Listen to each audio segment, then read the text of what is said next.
Para hablar de metaverso, para hablar de nuevas realidades, tuvimos esta entrevista exclusiva con Chris Cox, el vicepresidente o el Chief Product Officer de Meta, y esto nos contó en exclusiva para Milenio Tech.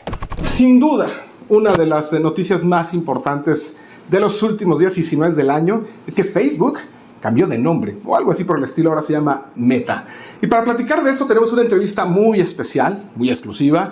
Es con el segundo a cargo de Facebook, con una persona que lleva prácticamente toda su vida ahí, se fue, regresó. It's Chris Cox, and I thank you very much for being here. I was telling all the people that, well, you are maybe the second most important person in Meta or Facebook, and actually I want to ask you, how can I introduce you? Which is now your title? Is Facebook, is Meta? Thank you very much for this interview, Chris. I'm still getting used to being Chief Product Officer of Meta. This is the third time now I've introduced myself that way. But yes, we're very excited and nice to be here. Well, thank you very much, Chris. It's a big change. I mean, we used to call Facebook since 2004, 2005. I mean, when they really exploded in 2007. But now we have to change that or not, because Meta, it's totally focused in develop a metaverse. And what is the metaverse for us and for Facebook or Meta? We think about the metaverse as the next chapter of the internet. Since Facebook started, we were on screens, if you remember, on our desks, mostly. We were accessing the internet through a browser. The mobile internet has come and is now ubiquitous. We've all got phones in our pockets. We've got cameras. We're connected.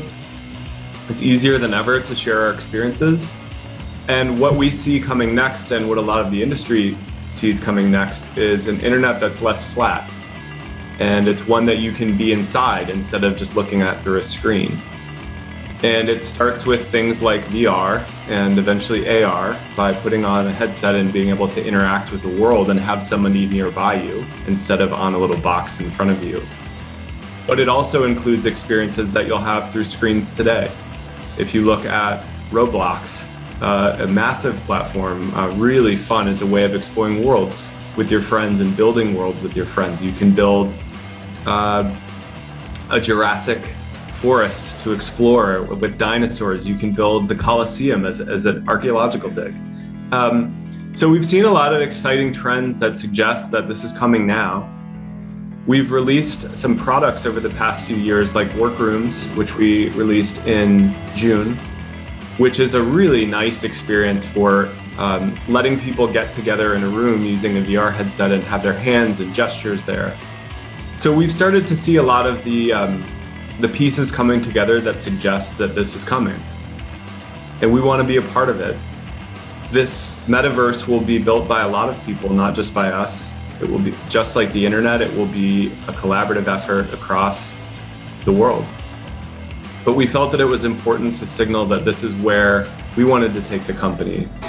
The people now are asking, this change something in Facebook, on Instagram, or WhatsApp? I mean, besides the change of the name and now it is Meta, something is changing in the other platforms, in the other apps? We're continuing to operate our services that we always have. And we're continuing to move those forward, to make them easy to use, fun, to help connect you with people. The mission of the company remains the same. And for 10 years, that will continue to be a very, very, very central part of the way our company operates, is to help people connect across those services. With that said, we are starting to think about ways that you could have more immersive experiences inside the apps, starting with better avatars, starting with things like, what if your Instagram's grid of photos could be hung inside of a gallery, in a museum, or inside of your living room. So we're starting to imagine what some of these experiences could look like and sketching out designs for a more immersive experience from the apps we run today. And we're starting to see the adoption trends really suggest that VR is on its way up.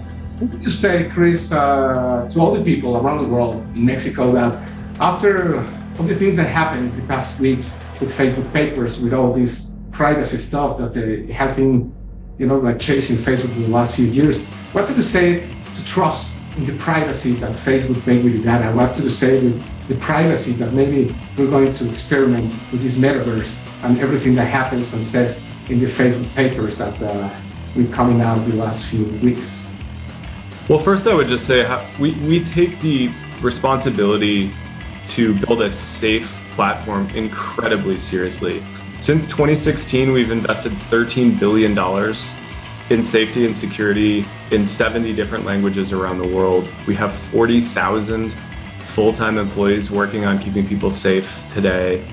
In 2021, we will spend $5 billion on safety and security, integrity systems, ways of keeping people safe. This is more than any other technology company, even adjusted for scale. Can we trust in Facebook, right? Yes, absolutely. Increíble haber podido tener esta plática con Chris Cox y sin duda pronto tendremos más de hablar. Vamos a hablar muchísimo acerca de Facebook y sus productos.